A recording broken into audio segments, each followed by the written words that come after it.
Elə bir hiss içindəsən ki, sanki dipsiz bir quyuya düşürsən, heç nə sənə mənalı gəlmir. Sanki başqa bir dünyada kimi hiss eləyirsən və o başqa dünya da sənə narahatlıq verir.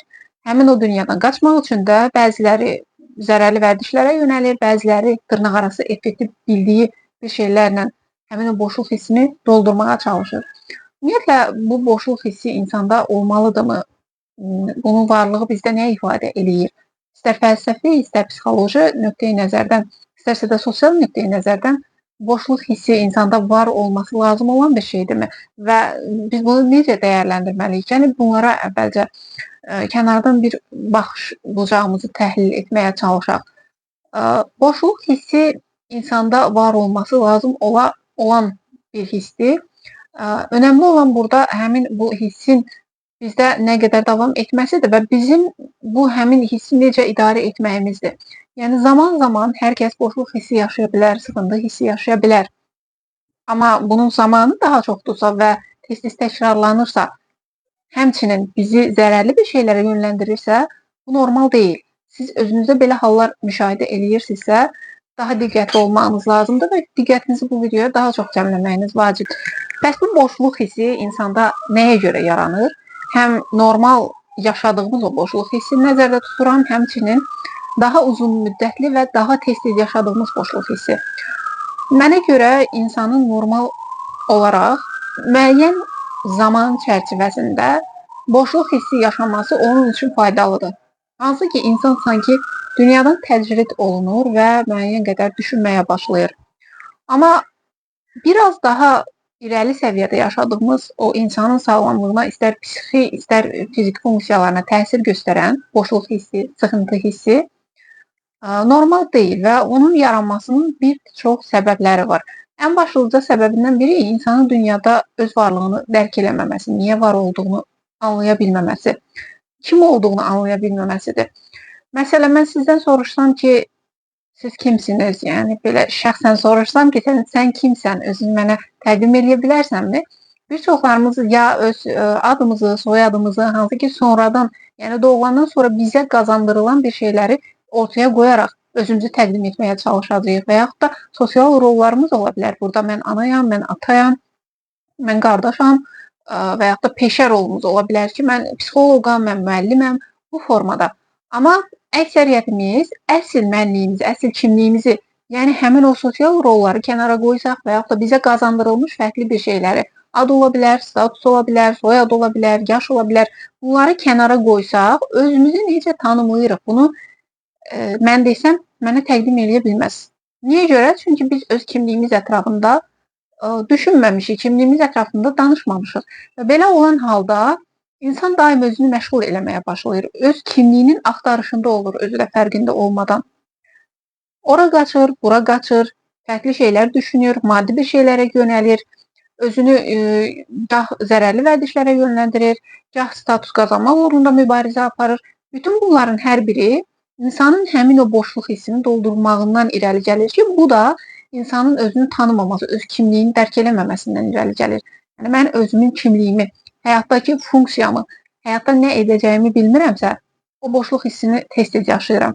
Çünki insan əvvəldə qeyd elədiyim kimi öz kimliyini axtarmaq üzrə proqramlanıb və bunu axtarmaq üçün də insan müxtəlif psixi vəziyyətlərə düşür. Digər bir səbəb isə insanın öz duyğularını ifadə eləyə bilməməsi, məsələn, keçmişdə yaşadığı hər hansı bir situasiyanın ona kəskin şəkildə təsir göstərməsi və bu təsirin hələ də təsirində qalması və həmin o təsirində insanı idarə eləməsidir. Məsələn, keçmişdə baş verən yaxın keçmiş ola bilər, uzaq keçmiş ola bilər. Deyək ki, siz münasibət qurmusunuz bir şəxslə, onunla problem yaşamısınız və həmin o problem də sizin zehninizin bir yerində hələ də varlığını davam elətdirir və bu da sizə emosional, psixi baxımdan təsir göstərir və hal-hazırda əhval-ruhiyyənizi ona görə tənzimləyirsiniz, özünüz də fərqində olmadan. Düşünə bilərsiniz ki, mən o hadisənin təsirində olduğumu düşünmürəm, yəni keçmişdə qaldığını düşünürəm, o hadisə mənə o qədər də təsir göstərmir.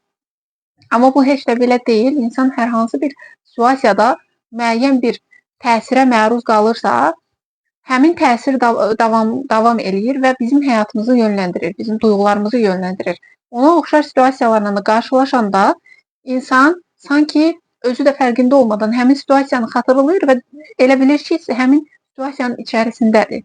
Yəni o duyğular yenidən onu idarə eləməyə başlayır. Bu boşluq hissi də, sıxılma hissi də sanki həmin o duyğulardan, o insanı narahat eləyən bir şeylərdən qaçış vasitəsi kimidir. Yəni boşluğa düşürəm, heç nə hiss eləmək istəmirəm kimi. Bir digər əsas səbəb kimi insanı bağlanma problemlərini göstərə bilərəm.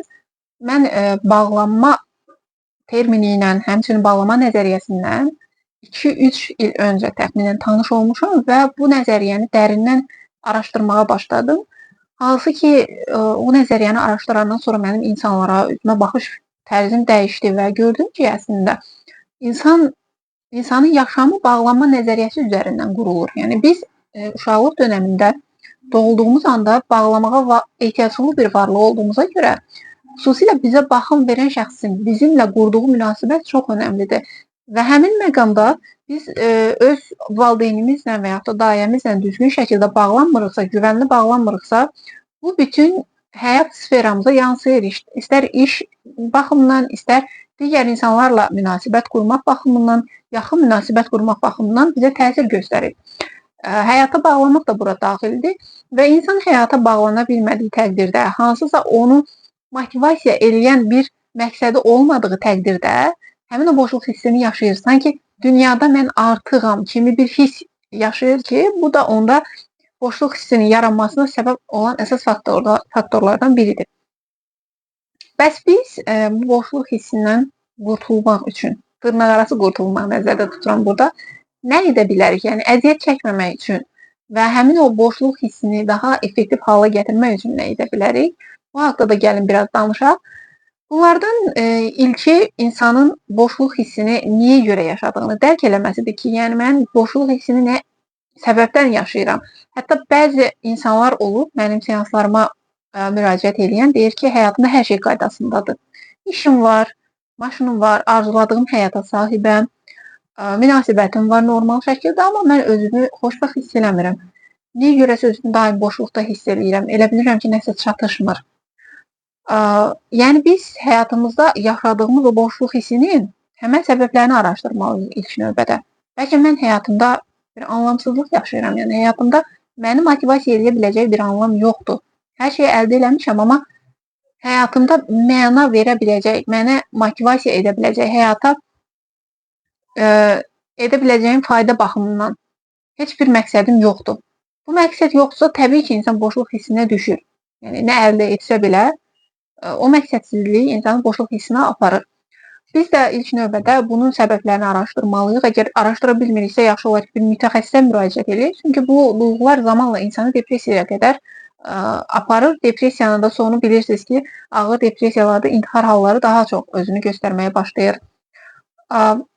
Həyatda məna tapmaq, həmin boşluq hissində durub düşünmək. Yəni mən boşluq hissinə düşmüşəm, bu boşluq hissini yaşayıram. İnsanlar əksəriyyəti, yəni 90%-dən çoxu boşluq hissinə düşəndə, bir sıxıntı hiss eləyəndə nə edir? Gedir alış-veriş eləyir, soyuducunun qapısını açır, oradan nəsə götürüb yeməyə çalışır, boşluq hissini qida ilə doldurmağa çalışır. Və elə insanlar var, idmana gedir, elə insanlar var ki, bunu daha səmərəli istifadə edirəm deyir və kitablara yönəlir, podkastlar dinləyir, musiqi dinləməyə çalışırlar. Eləsi var ki, daha zərərli vərdişlərə yönəlir, siqaret çəkirlər, zərərli qidalardan istifadə edirlər.